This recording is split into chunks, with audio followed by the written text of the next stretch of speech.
साथियों नमस्कार, स्वागत है आप सभी का इस वीडियो में। इस वीडियो में हम ईवीएस का यूनिट 8 देखने वाले हैं, जिसके अंतर्गत हमें पारिस्थितिकी एवं पारिस्थितिकी तंत्र, इकोलॉजी एंड इकोलॉजी सिस्टम को पढ़ना है। यह 4 नंबर का यूनिट है, 4 नंबर का प्रश्न पूछा जाता है। देखा जाए तो ये भी हाई वेटेज टॉपिक है, बहुत ही महत्वपूर्ण टॉपिक है। इससे प्रश्न लगातार बनते देखा है। चलिए स्टार्ट करते हैं।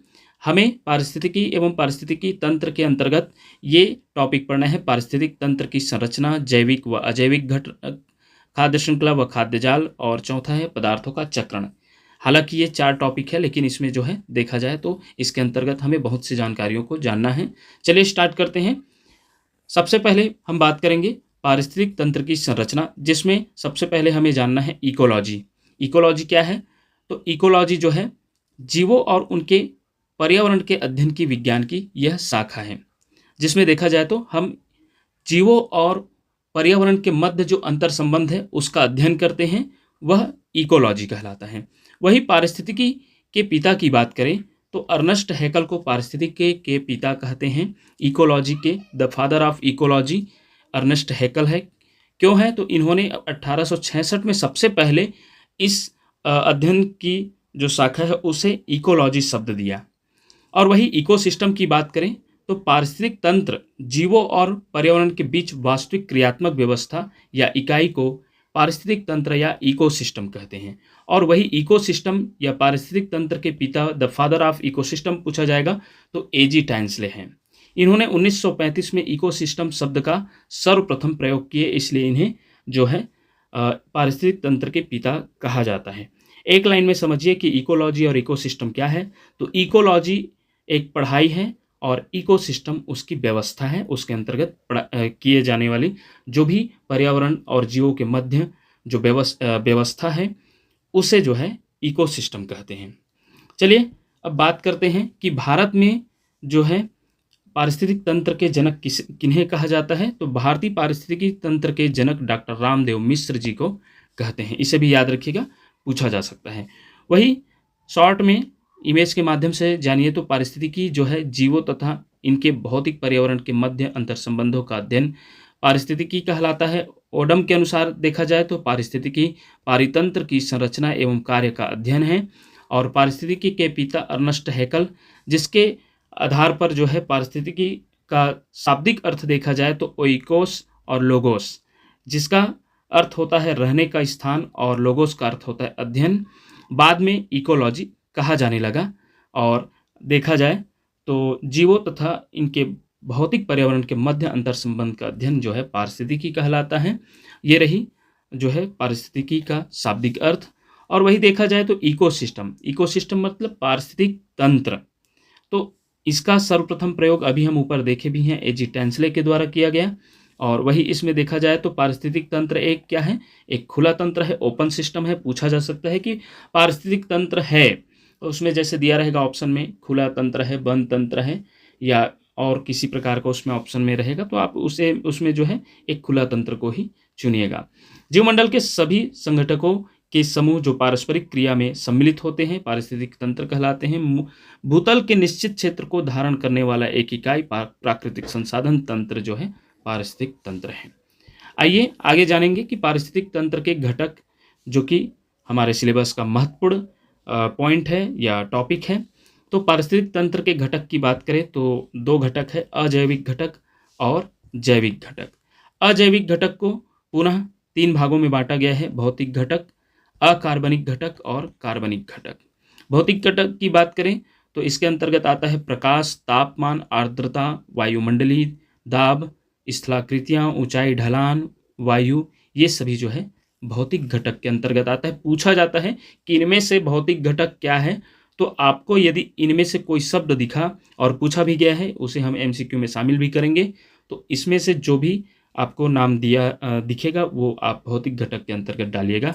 अकार्बनिक घटक की बात करें तो जल, मृदा, वायुमंडलीय गैसें, खनिज, चट्टान, ये अकार्बनिक घटक में आते हैं। वही कार्बनिक घटक की बात करें तो कार्बोहाइड्रेट, प्रोटीन, वसा, ह्यूमस, यूरिया, ये सभी कार्बनिक घटक के अंतर्गत आते हैं।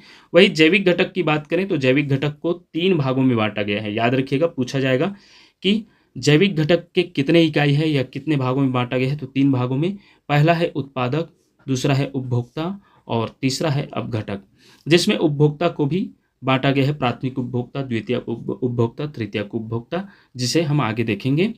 चलिए, ये रही पारिस्थितिक तंत्र के घटक, जिसे दो भागों में बांटा गया है, अजैविक घटक और जैविक घटक, जिसमें अजैविक घटक को भी भौतिक घटक, कार्बनिक अकार्बनिक घटक और कार्बनिक घटक में बांटा गया है। इसे जो है आप ध्यान से देखिएगा और इससे प्रश्न बनता ही है। जैविक घटक को 3 भागों में, उत्पादक, उपभोक्ता और अपघटक। आइए अब हम जानेंगे पारिस्थितिक तंत्र के प्रकार। तो पारिस्थितिक तंत्र के प्रकार जो है प्राकृतिक पारितंत्र होते हैं। पारिस्थितिक तंत्र को पारितंत्र भी कहा जाता है, याद रखिएगा। पारितंत्र और पारिस्थितिक तंत्र एक ही शब्द है या पर्यायवाची शब्द कह सकते हैं। जिसमें प्राकृतिक पारितंत्र की बात करें या कृत्रिम या मानवीय पारितंत्र की बात करें, तो प्राकृतिक पारितंत्र में जो है स्थलीय और जलीय 2 प्रकार के होते हैं। जिसमें स्थलीय पारिस्थितिक तंत्र या स्थलीय पारितंत्र की बात करें तो वन का पारितंत्र या वन का पारिस्थितिक तंत्र, घास स्थल, मरुस्थल, टुंड्रा, ये इसका हमें पढ़ना है। और वही जली की बात करें तो जलीय जो पारितंत्र है उसे भी 2 भागों में बांटा गया है।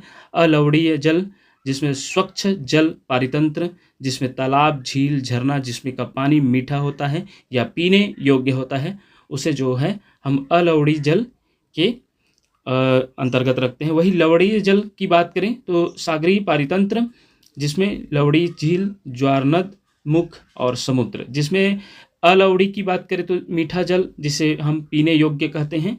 और लवण युक्त लवणीय जल की बात करें जिसमें नमक युक्त या खारा पानी होता है, उसे हम लवणीय जल कहते हैं। और वही हम कृत्रिम या मानवीय पारितंत्र की बात करें जिसमें कृषि खेत या खलिहान, जल, जीवशाला और अंतरिक्ष यान। इसमें देखा जाए तो सबसे बड़ा कृत्रिम पारितंत्र या कृत्रिम पारिस्थितिक तंत्र पूछा जाता है तो वो खेत खलिहान है, याद रखिएगा। मानव निर्मित जो पारिस्थितिक तंत्र है वो खेत है। सबसे बड़ा पारिस्थितिक तंत्र कृत्रिम पूछा जाएगा तो आप खेत को बताएंगे। वही जल जीवशाला, जिसे आप जानते हैं एक्वेरियम, जहाँ कांच का एक मतलब बोल सकते हैं कांच का जार रहता है जिसमें मछलियों का पालन किया जाता है या मछलियों को रंग बिरंगे मछलियों को रखा जाता है, तो उसे हम एक्वेरियम कहते हैं या मछली घर कहते हैं। तो यह भी मानव द्वारा जो है कृत्रिम रूप से बनाया गया जल जीवशाला कहते हैं उसे। और अंतरिक्ष यान, आजकल अंतरिक्ष यान भी जो होता है, क्योंकि महीनों तक अंतरिक्ष यान में अंतरिक्ष में रहा जाता है, तो उसे भी हम कृत्रिम या मानवीय पारितंत्र या कृत्रिम पारिस्थितिक तंत्र कह सकते हैं। तो ये रहा पारिस्थितिक तंत्र के प्रकार। नेक्स्ट टॉपिक है खाद्य श्रृंखला या फूड चेन। जीवों के बीच ऊर्जा के एक ही मार्ग में स्थानांतरण को खाद्य श्रृंखला कहते हैं। ऊर्जा का प्रवाह सीधा और एक दिशा में होता है। इस रूप में समझेंगे तो आहार श्रृंखला या खाद्य श्रृंखला एक ही शब्द है। ऐसी श्रृंखला जिसमें एक जीव दूसरे जीव का उपभोग करते हैं या एक जीव दूसरे जीव पर अपने भोजन के लिए जो है निर्भर होते हैं और उसकी एक श्रृंखला बनते जानती है कि वो जो है एक जीव को दूसरा जीव खाएगा तो दूसरा जीव को तीसरा जीव, इस प्रकार उसका चयन बनते जाता है, उसे हम खाद्य श्रृंखला कहते हैं। इसमें जो है उत्पादक, उपभोक्ता व अपघटक इस श्रृंखला में शामिल होते हैं। इसमें जो है ऊर्जा का प्रवाह एक दिशीय होता है। आहार श्रृंखला की बात कर रहे हैं तो इसमें ऊर्जा का प्रवाह होता है एक दिशीय। आगे इसको अच्छे से समझेंगे। इसमें सबसे पहले जान लेते हैं कि पोषण स्तर। खाद्य श्रृंखला में पोषण स्तर जो है सामान्यतः 4 पोषण स्तर होते हैं। पहला बात करें तो स्वपोषित प्राथमिक उत्पादक हरे पौधे। हरे पौधों को बोलते हैं प्राथमिक उत्पादक। और प्राथमिक उत्पादक कहने का मतलब ये है क्योंकि यह अपना भोजन स्वयं बनाते हैं, स्वपोषित होते हैं। सूर्य के प्रकाश की उपस्थिति में प्रकाश संश्लेषण की क्रिया के द्वारा यह अपना भोजन स्वयं बनाते हैं और इन्हें जो है स्वपोषित कहा जाता है, प्राथमिक उत्पादक। हरे पौधे पोषण स्तर फर्स्ट, क्योंकि हम जानते हैं कि जो पारिस्थितिक तंत्र का ऊर्जा का मुख्य स्रोत होता है वो सूर्य होता है। सूर्य के प्रकाश की उपस्थिति में प्रकाश संश्लेषण के माध्यम से स्वपोषित जो प्राथमिक उत्पादक है वो भोजन तैयार करते हैं। जिसको जो देखा जाए तो सेकंड स्तर में पोषण स्तर जो सेकंड है उसमें जो है हरे पौधे पर निर्भर शाकाहारी जो भेड़, बकरी आदि जो है इन पर जो है डिपेंड रहते हैं या प्राथमिक उपभोक्ता होते हैं जो हरे पौधों को खाकर अपना जो है भोजन प्राप्ति करते हैं। तो यह प्राथमिक उपभोक्ता कहलाते हैं जो शाकाहारी जीव होते हैं। तीसरा पोषण स्तर की बात करें, जो पोषक स्तर 2 के जीवों को खाने वाले मांसाहारी होते हैं जैसे कि शेर, बाघ, लोमड़ी या भेड़िया ये सभी द्वितीयक उपभोक्ता में आते हैं। तो यह जो है तीसरा पोषण स्तर की बात हुई। वही चौथा पोषण स्तर की बात करें तो जो उपर्युक्त तीनों स्तर से प्रत्यक्ष या अप्रत्यक्ष रूप से अपना भोजन प्राप्त करते हैं, जैसे मनुष्य या अपघटक, तृतीयक उपभोक्ता में आते हैं। उत्पादक स्वपोषी होते हैं तथा उपभोक्ता विषमपोषी होते हैं। तो याद रखिएगा, जो उत्पादक होते हैं वो स्वपोषी होते हैं। स्वपोषी इसलिए कहते हैं क्योंकि वे अपना भोजन स्वयं बनाते हैं। और उपभोक्ता को जो पोषण स्तर 2, 3 और 4 की बात करें तो यह विषमपोषी कहलाते हैं। मृतजीवी खाद्य श्रृंखला को डेट्रिटस कहते हैं। याद रखिएगा, पूछा जाता है कि मृतजीवी खाद्य श्रृंखला को क्या कहते हैं, तो डेट्रिटस कहते हैं, याद रखिएगा। चलिए नेक्स्ट अब हम देखेंगे खाद्य श्रृंखला के जो है प्रकार, जिसमें हम खाद्य श्रृंखला के 3 स्तर वाला देखें तो 3 स्तर में जैसे कि मक्का को खाने वाला चूहा, चूहा को खाने वाला उल्लू, ये 3 स्तर वाला हो गया। 4 स्तर वाला देखें तो गाजर को खाने वाले खरगोश, खरगोश को खाने वाले लोमड़ी, लोमड़ी को खाने वाले शेर हुआ। वही 4 स्तर वाले 5 स्तर वाला खाद्य श्रृंखला की बात करें तो घास, घास को खाने वाला टिड्डा, टिड्डा को खाने वाला मेढक, मेढक को खाने वाला सांप, सांप को खाने वाला बाज। वही इस प्रकार जो है खाद्य श्रृंखला बनता है, जिसका हम देखें तो उत्पादक जो है हरे पौधे होते हैं, फिर टिड्डा हरे पौधों को खाते हैं, हरे पौधों को मेढक, मेढक को सांप, सांप को बाज, और बाज को जो है ऐसा कह सकते हैं अपघटक, जैसे कि बाज जो है, बाज मरने के बाद उसका शरीर को जो सूक्ष्म जीव खाते हैं या सूक्ष्म जीव अपघटित करते हैं उसके शरीर को, तो वह अपघटक का रूप कहलाता है।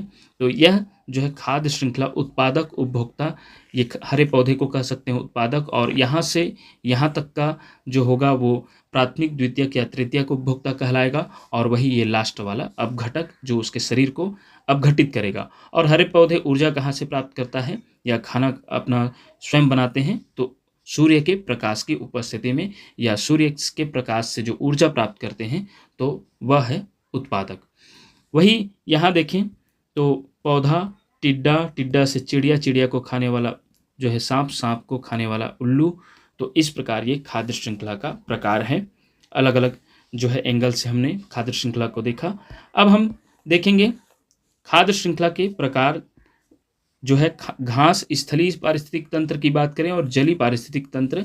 वैसे खाद्य श्रृंखला का प्रकार तो हम पहले देख चुके हैं, उसमें जो है बहुत सारा प्रकार दिखाया गया है, जिसमें हम प्राकृतिक पारिस्थितिक तंत्र और कृत्रिम पारिस्थितिक तंत्र देखे। इसमें खाद्य श्रृंखला का जो ज़्यादा पूछा जाता है घास स्थलीय पारिस्थितिक तंत्र और जलीय पारिस्थितिक तंत्र, जिसमें हम घास स्थलीय पारिस्थितिक तंत्र देखें तो उत्पादक होते हैं घास, उसको खाने वाले टिड्डा, टिड्डा को खाने वाले मेढक, मेढक को खाने वाले जो है सांप, सांप को खाने वाले गिद्ध। तो ये इस प्रकार का ये घास स्थलीय पारिस्थितिक तंत्र है। जलीय पारिस्थितिक तंत्र की बात करें तो शैवाल, शैवाल को खाने वाले छोटे छोटे जो जलीय कीड़ा होते हैं वो जलीय पिस्सू, उसको खाने वाले छोटे मछली, छोटे मछली को खाने वाले बड़ी मछली, बड़ी मछली को खाने वाले बगुला, बदक या सारस।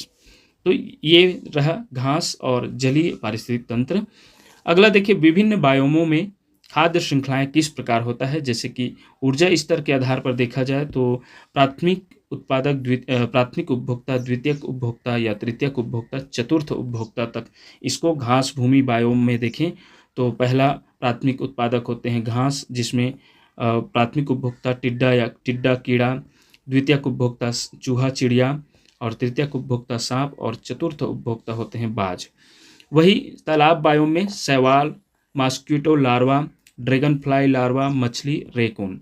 वही समुद्री बायोम की बात करें तो फाइटोप्लैंक्टन, शैवाल, जूप्लैंक्टन, क्रस्टेशियाई, मछली, हेरिंग, सील मछली, सफ़ेद शार्क मछली। तो ये रही जो है विभिन्न बायोमों में खाद्य श्रृंखलाएं। यह पीडीएफ को और अच्छे से ध्यान से पढ़ लीजिएगा। अभी तो हम थोड़ा पढ़ भी रहे हैं और समझा भी रहे हैं, जो कि ज़्यादातर स्पष्ट है, इसमें कोई ज़्यादा समझाने वाली बात नहीं है। इसको जो है इसका पीडीएफ टेलीग्राम में शेयर किया जाएगा। तो खाद्य जाल की बात करें तो फूड वेब, जब कई खाद्य श्रृंखलाएं आपस में जुड़ जाती हैं तो उसे खाद्य जाल कहते हैं। इसमें ऊर्जा के कई मार्ग होते हैं, यह पारितंत्र को अधिक स्थिर बनाता है। अब खाद्य श्रृंखला के बाद खाद्य जाल, खाद्य जाल क्या होता है, कई खाद्य श्रृंखलाएं जब आपस में जुड़ जाती है तो उसे खाद्य जाल कहते हैं। इसमें ऊर्जा के कई मार्ग होते हैं। जैसे कि खाद्य श्रृंखला में ऊर्जा का जो होता है एक दिशी मार्ग होता है, ये बहुदिशी होता है। यह पारितंत्र को और अधिक स्थिर बनाता है, अधिक स्थायी बनाता है। ये है खाद्य जाल, देख सकते हैं, जिसके अंतर्गत कई खाद्य श्रृंखलाएं शामिल हैं। जैसे कि हरे पौधों को यहाँ पर 3 प्रकार से, एक खरगोश भी खा रहा है और बकरी भी खा रहा है और चूहा भी। तो बकरी को खाने वाले यहाँ लोमड़ी भी, लोमड़ी या सियार भी, और लोमड़ी को खाने वाले जो है शेर, या ऐसा कह सकते हैं खरगोश के में देखें तो खरगोश को खाने वाले लोमड़ी, लोमड़ी को खाने वाले शेर, और वही देखें खरगोश को खाने वाले बिल्ली तो बिल्ली को खाने वाले शेर। तो इस प्रकार, या बिल्ली को जो है इधर से देखें तो बिल्ली को चूहा तरफ से, तो चूहा को खाने वाले सांप, सांप को खाने वाले बिल्ली।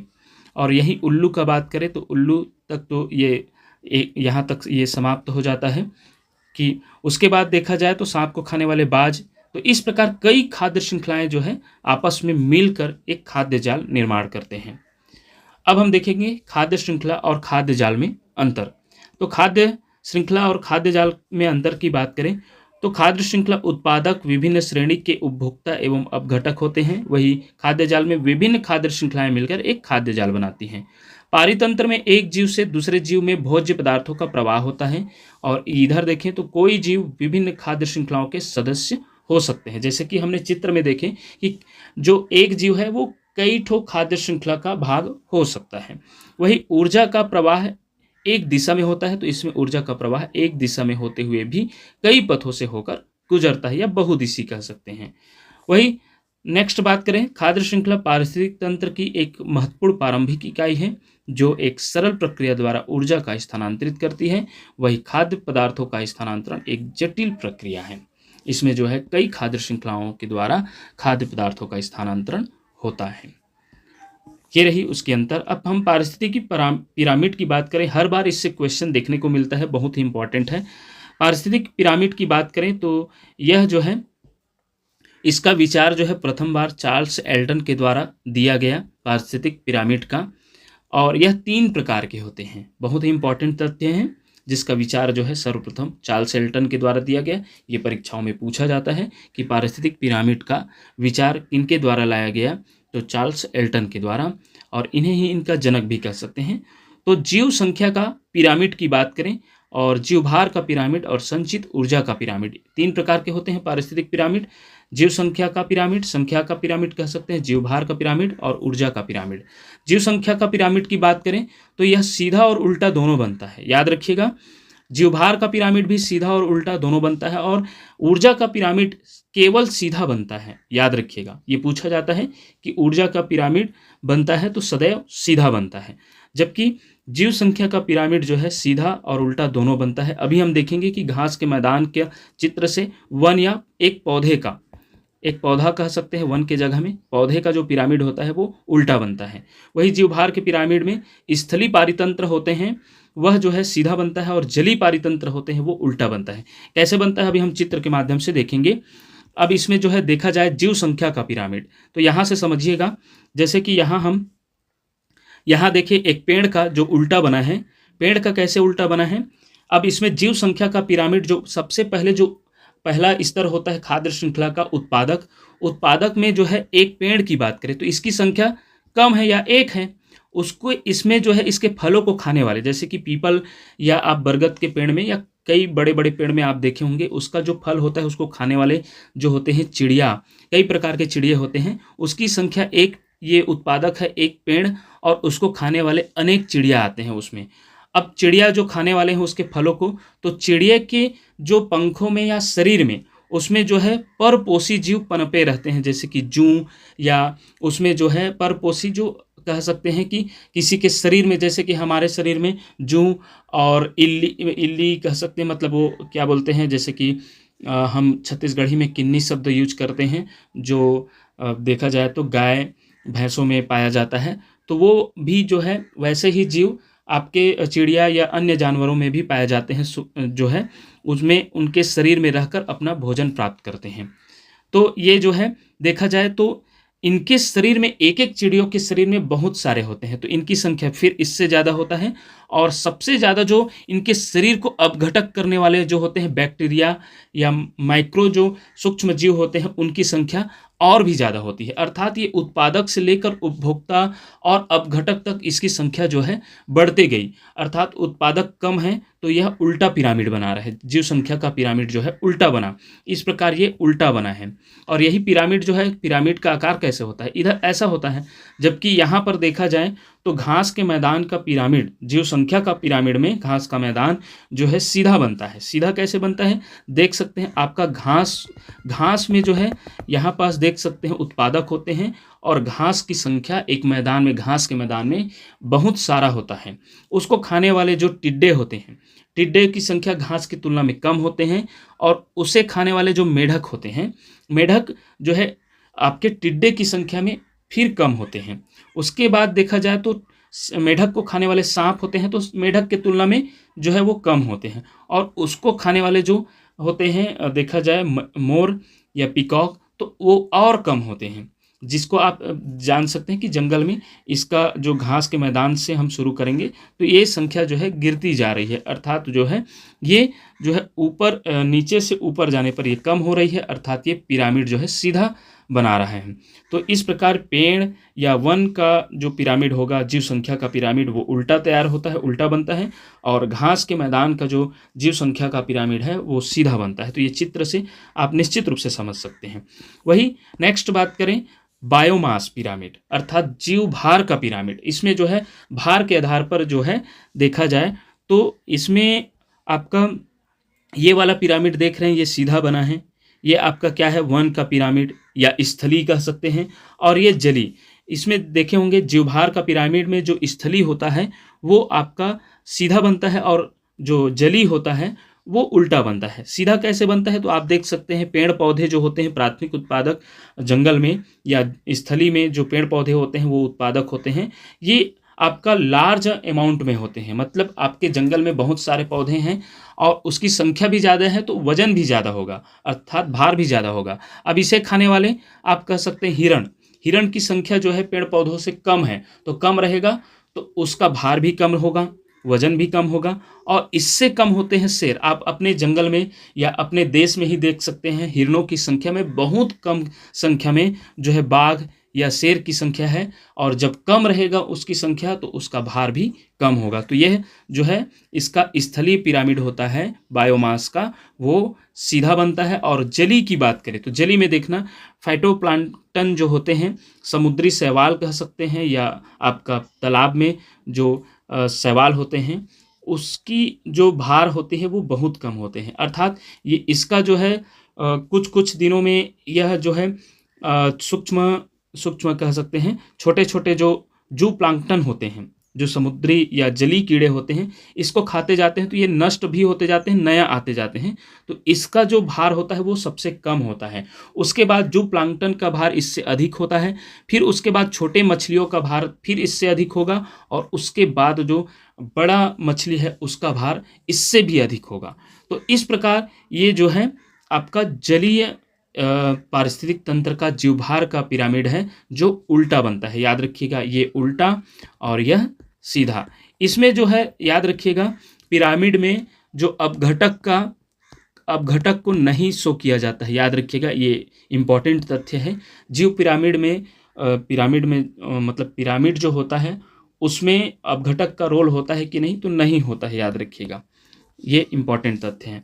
अब हम बात करेंगे लिंडेमान का 10% नियम। और यहाँ पर याद रखिएगा, अभी तो हम जीव संख्या और जीवभार का दोनों का देखें, तो ऊर्जा का क्यों नहीं देखें। तो ऊर्जा का तो सीधा बनता है, चाहे वो कहीं का भी पिरामिड हो, या कह सकते हैं चाहे स्थलीय पारिस्थितिक तंत्र हो या जली या कहीं का भी हो। ऊर्जा का जो स्तर होता है प्राथमिक उत्पादक में सबसे ज़्यादा रहेगा, फिर उसके बाद जो है उपभोक्ता, द्वितीयक उपभोक्ता, तृतीयक उपभोक्ता या अपघटक तक तो इसमें काम नहीं रहता, तो उपभोक्ता तक उसका जो है ऊर्जा कम होते जाता है, जिसे हम लिंडेमान का 10% नियम से भी समझेंगे। तो ऊर्जा का पिरामिड हमेशा सीधा होता है। अब हम बात करेंगे, इस नियम को जो देने वाले हैं वो लिंडेमान है, और इसे हम लिंडेमान का 10% लॉ भी कहते हैं। इसमें जो है देखा जाए तो सूर्य के प्रकाश से जो भोजन बनाते हैं पौधे, इसमें जो है सूर्य के प्रकाश से यहाँ पर 100% जो इसका ऊर्जा होता है, उसमें जो है इसका 10% भाग जो है आपका शाकाहारी में जाएगा, शाकाहारी अर्थात प्राथमिक उपभोक्ता में, और उसका 10% भाग जो है मांसाहारी जो द्वितीयक उपभोक्ता है उसमें जाएगा, और उसका 10% भाग आपका तृतीयक उपभोक्ता शीर्ष मांसाहारी में पहुंचेगा। इस प्रकार ये 100% से लेकर तृतीयक उपभोक्ता में 1% ऊर्जा पहुंचेगा। ये लिंडेमान का 10% लॉ है। ये पूछा जाता है कि जो 10% नियम जो है किसके द्वारा दिया गया है, तो लिंडेमान के द्वारा, और ये बहुत इंपॉर्टेंट है। ऊर्जा प्रवाह का 10% नियम किसके द्वारा दिया गया है, तो लिंडेमान के द्वारा ये पूछा जाता है। नेक्स्ट है पदार्थों का चक्रण, जिसमें सबसे पहले हम पोषण चक्र को समझते हैं।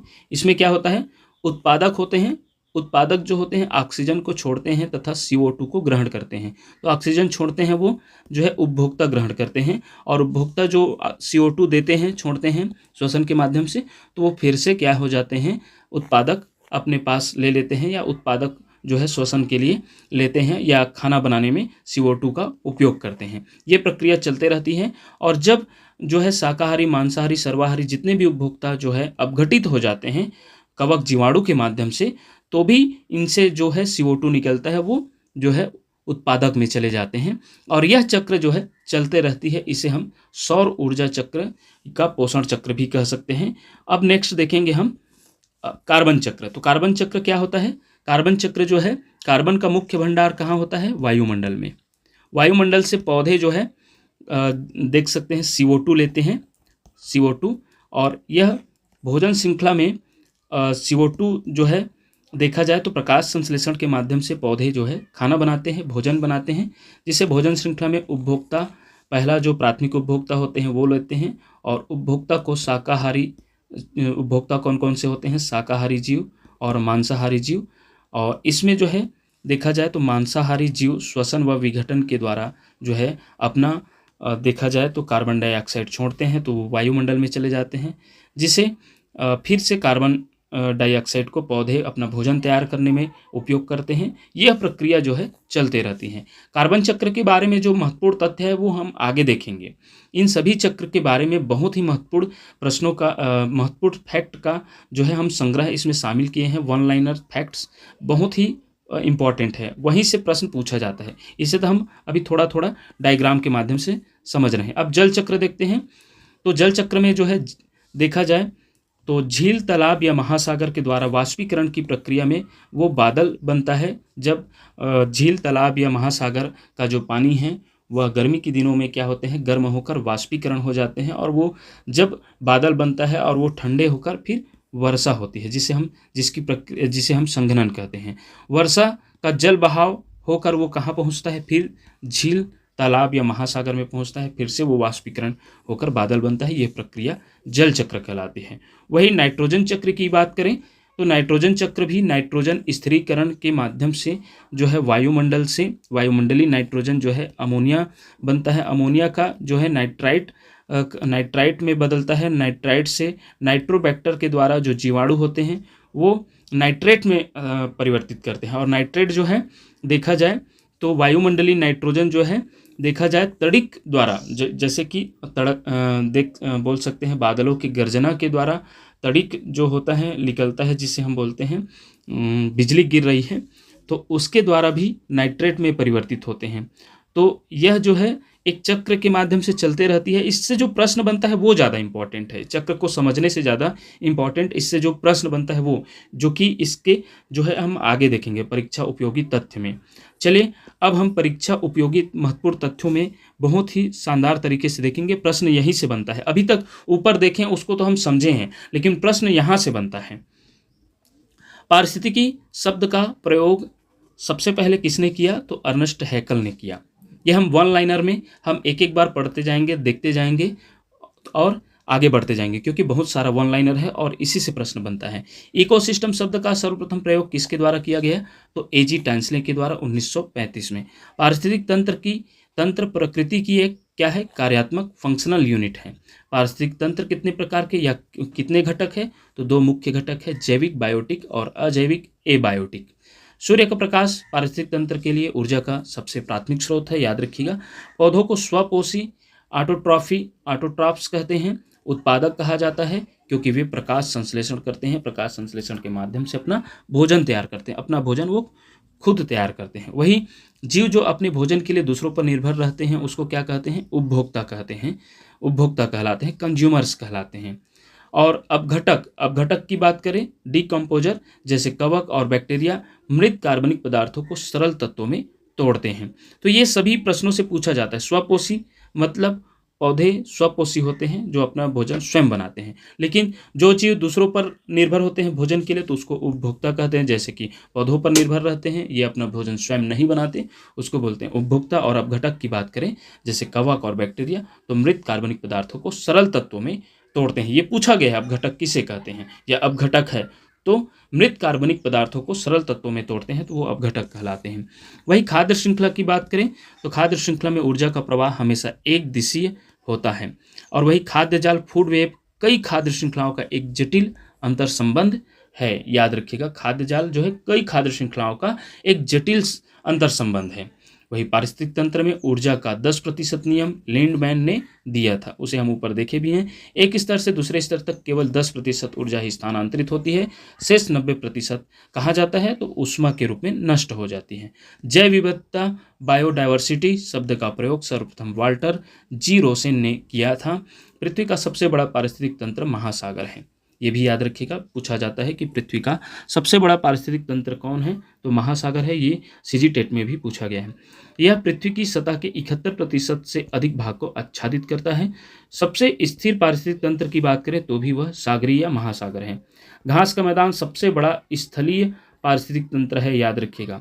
घास का मैदान जो है सबसे बड़ा स्थलीय पारिस्थितिक तंत्र है। वही सबसे छोटा पारिस्थितिक तंत्र की बात करें तो एक्वेरियम। और कृत्रिम पारिस्थितिक तंत्र की बात करें तो धान का खेत या बगीचा। जैसे यहाँ पास एक चीज़ ध्यान दीजिएगा कि घास का मैदान सबसे बड़ा स्थलीय पारिस्थितिक तंत्र है।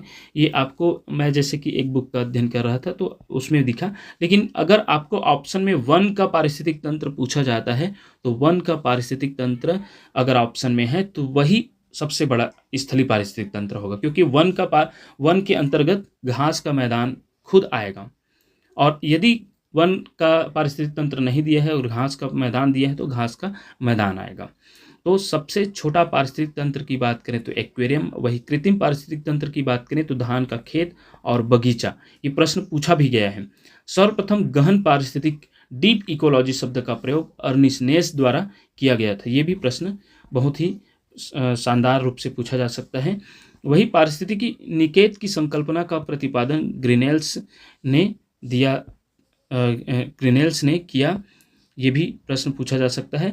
यूकेलिप्टस को पारिस्थितिकी का शत्रु, पर्यावरण का आतंकवादी या पर्यावरण का शत्रु या जल चोर कहा जाता है, याद रखिएगा, बहुत ही इंपॉर्टेंट है। पारिस्थितिकी का शत्रु किसे कहते हैं तो यूकेलिप्टस को, पर्यावरण का आतंकवादी तो यूकेलिप्टस को, पर्यावरण का शत्रु तो भी यूकेलिप्टस को, और जल चोर अगर पूछा जाता है तो भी यूकेलिप्टस। यूकेलिप्टस एक वृक्ष है जो कि देखा जाए तो जिसे हम अपने बोलचाल की भाषा में या गांव तरफ हम नीलगिरी का पौधा भी कहते हैं। कारण इसका क्या है, आसपास के क्षेत्र में जो भू जल स्तर को होता है वो घटा देता है। ये सबसे ज़्यादा पानी लेने वाला पौधा है कह सकते हैं। इसकी पत्तियों से निकलने वाले रसायन अन्य पौधों की वृद्धि को रोक देते हैं। जैसे कि नीलगिरी जहाँ पर जो है उगा है वो अन्य पौधे को उगने में जो है रोकते हैं। इसलिए इन्हें जो है पारिस्थितिकी का शत्रु, पर्यावरण का आतंकवादी या पर्यावरण का शत्रु या जल चोर भी कहते हैं।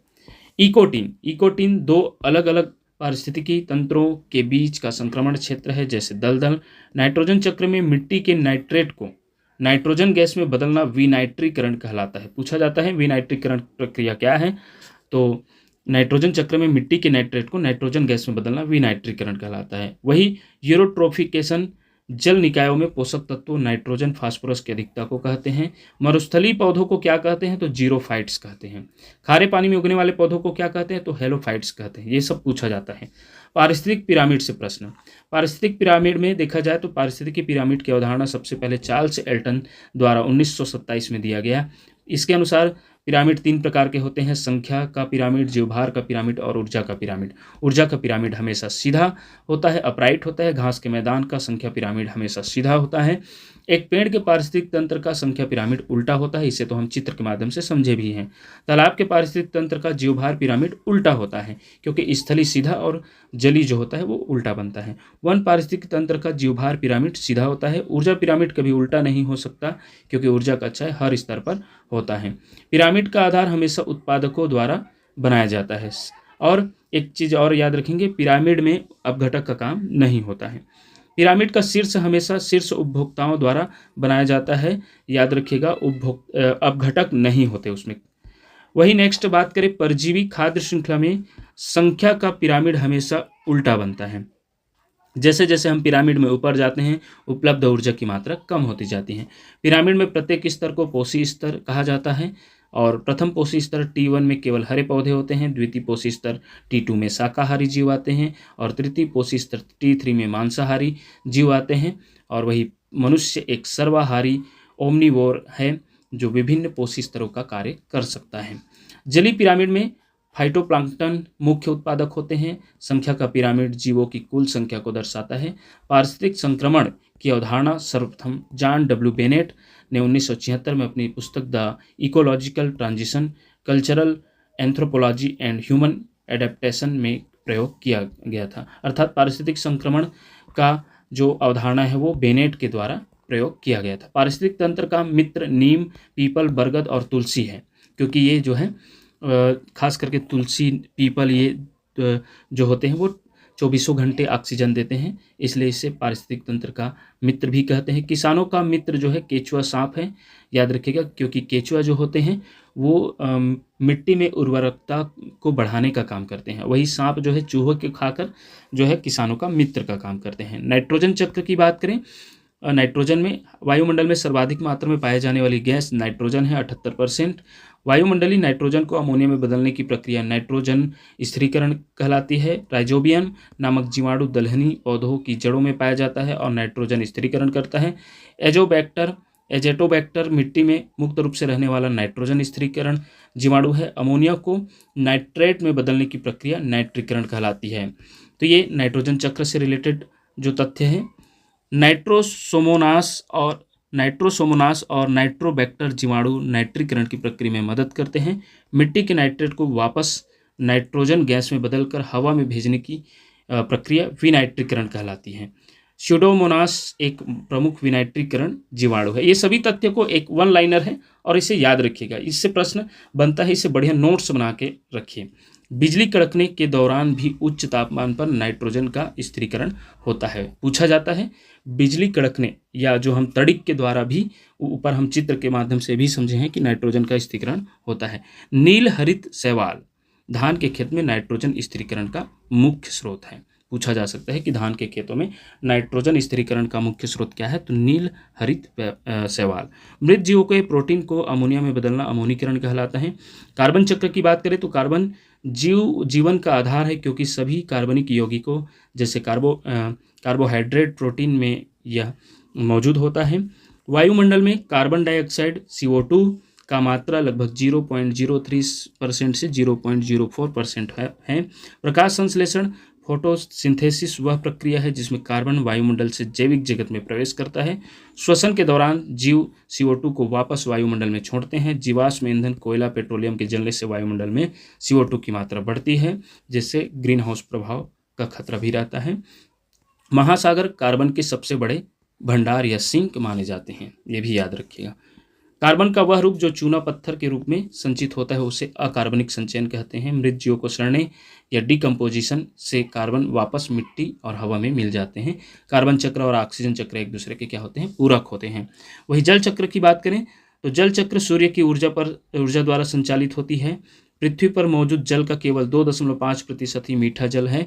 सूर्य की गर्मी से जल का वाष्प बदलना वाष्पीकरण कहलाता है। पौधों की पत्तियों से जल का वाष्प बनकर उड़ना वाष्प उत्सर्जन कहलाता है। वही जल वाष्प के ठंडा होकर बादल बनने की प्रक्रिया संघनन कहलाती है। तो ये रही आपका पूरा पारिस्थितिक एवं पारिस्थितिकी तंत्र से रिलेटेड पूरा तथ्य, और इसी से जो है प्रश्न बनता है।